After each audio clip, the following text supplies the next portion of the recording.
আচ্ছা কপিলা আমার, মন ভরে খা।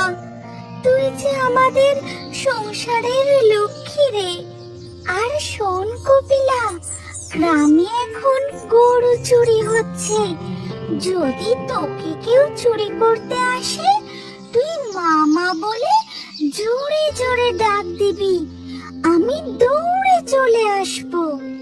রত্নার কথা শুনে কপিলা গরু ডেকে ওঠে।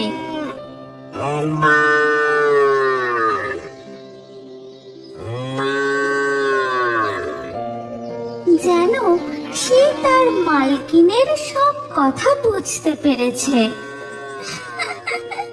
হয়েছে হয়েছে, আমি তোকে এখন ডাক দিতে বলিনি।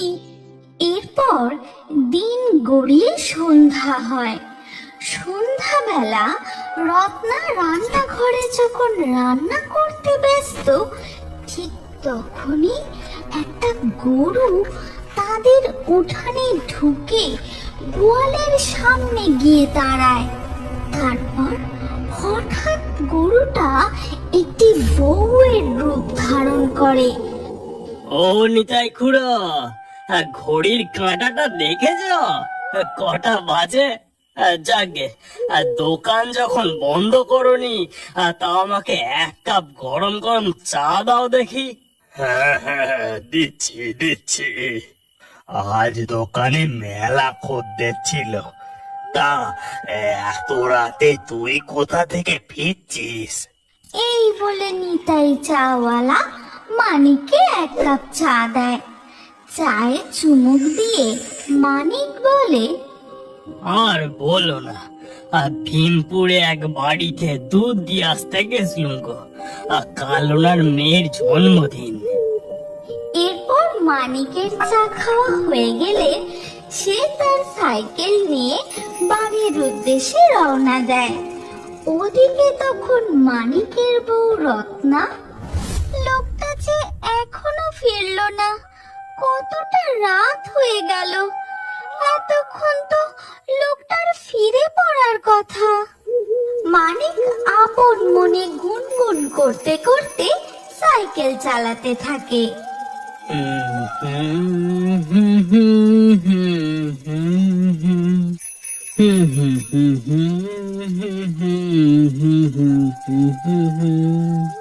হঠাৎ মানিকের চোখে পড়ে একটি ধপধপে সাদা গরু দাঁড়িয়ে আছে। এই দেখে সে সাথে সাথে সাইকেল থামায়। আরে, ওটা একটা গরু না? হ্যাঁ, আমি ঠিক দেখছি। কিন্তু এত রাতে এখানে গরু কি করে এলো? যাই, একটু কাছে গিয়ে দেখি। আশপাশে গরুটার মালিক না থাকলে ধরে বাড়ি নিয়ে যাব। না জানি কার গোয়াল থেকে পালিয়ে এসেছে। মানিক গরুটির কাছে যেতেই গরুটি হাঁটা শুরু করে।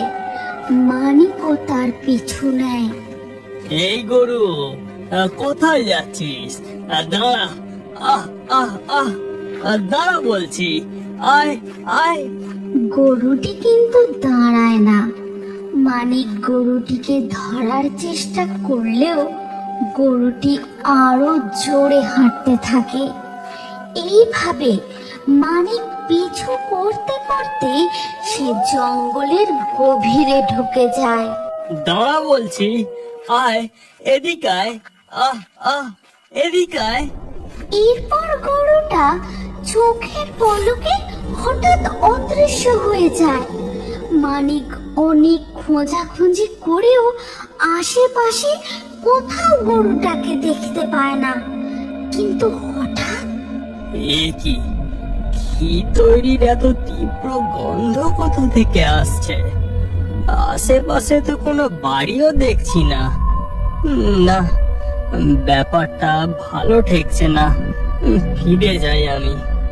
এই বলে মানিক দ্রুত সেখান থেকে ফিরে যায়। আর মানিক ফিরে যেতেই ঘটে এক আশ্চর্য ঘটনা। সেখানে দৃশ্যমান হয় একটি কুঁড়ে ঘর। উঠানে উনুন, ঘি, মাখন তৈরির সামগ্রী, বেশ কিছু গরু আর এক ভয়ঙ্কর ডাইনি। তোরা কেউ আমায় দেখতে পাবি না। আমি কাউকে ঘি, মাখন, ছানা তৈরি করতে দেব না। ছিনিয়ে নেব, ছিনিয়ে নেব, সব গরু ছিনিয়ে নেব। গো, গরুটাকে তুমি আর দেখতে পেলে না? আর জঙ্গলের মধ্যে ঘিয়ের গন্ধই বা কোত্থেকে এলো? ঘটনাটা না আমার মোটেও স্বাভাবিক লাগছে না। যাকে চলো আমরা এবার শুয়ে পড়ি। এরপর রত্না ও মানিক শুয়ে পড়ে।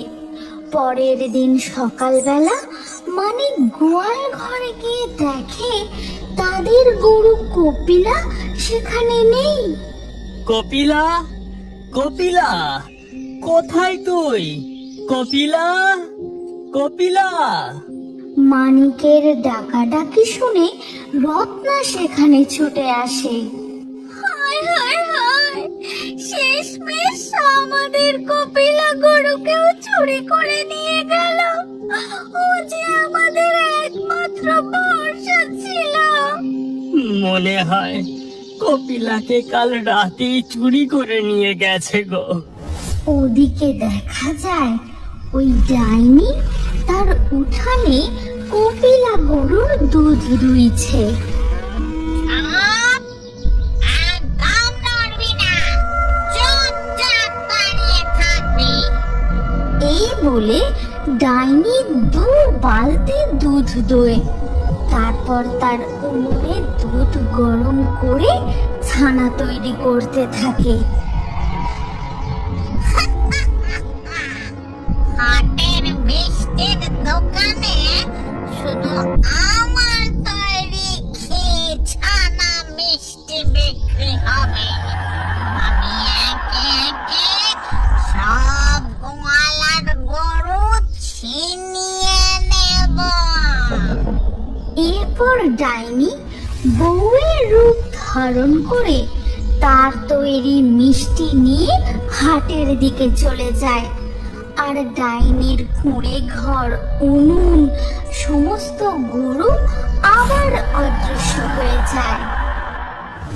রসগোল্লা নিয়ে যাও গো, রসগোল্লা, ঘি, ছানা, ক্ষীর সবই পাবে, একেবারে টাটকা তৈরি। হাটে একের পর এক সব মিষ্টির দোকান বন্ধ হয়ে যাচ্ছে, আর দেখো এই বউটার দোকান রমরমিয়ে চলছে। বউটা কোন গ্রাম থেকে আসে কি জানি।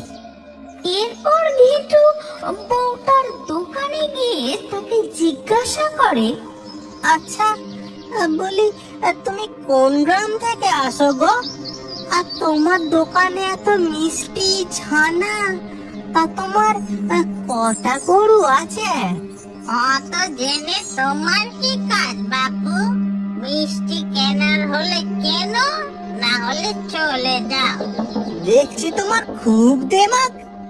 না, আমি তোমার দোকান থেকে মিষ্টি নেব না। ওদিকে রত্না আর মানিক তাদের গরু খুঁজতে খুঁজতে জঙ্গলের সেই জায়গাটায় এসে পৌঁছায়।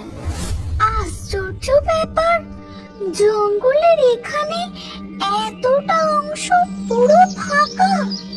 আচ্ছা, তুমি ঠিক দেখেছিলে কালকে ওই গরুটা এখানেই হঠাৎ অদৃশ্য হয়ে গিয়েছিল? হ্যাঁ গো গিন্নি। এখানে তো আমরা কিছুই দেখতে পেলাম না।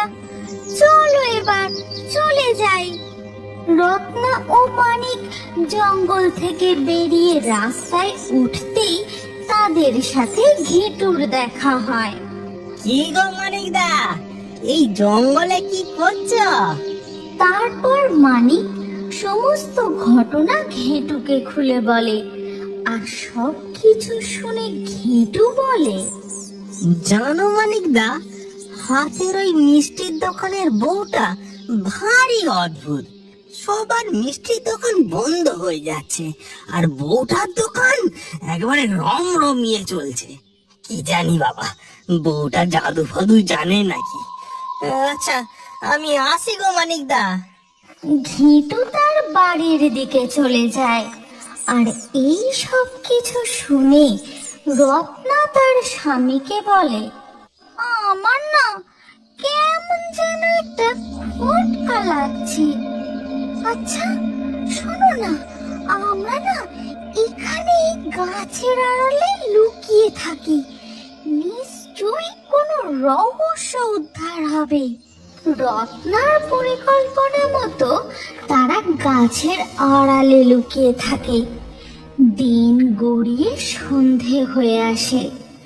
ঠিক তখনই একটি সাদা গরু হাঁটতে হাঁটতে এসে জঙ্গলে ঢুকে গরুটির রূপ বদলে ডাইনির রূপে ফিরে আসে। তারপর সে ওই ফাঁকা জায়গাটার দিকে চলে যায়। এ আমি কি দেখছি গো?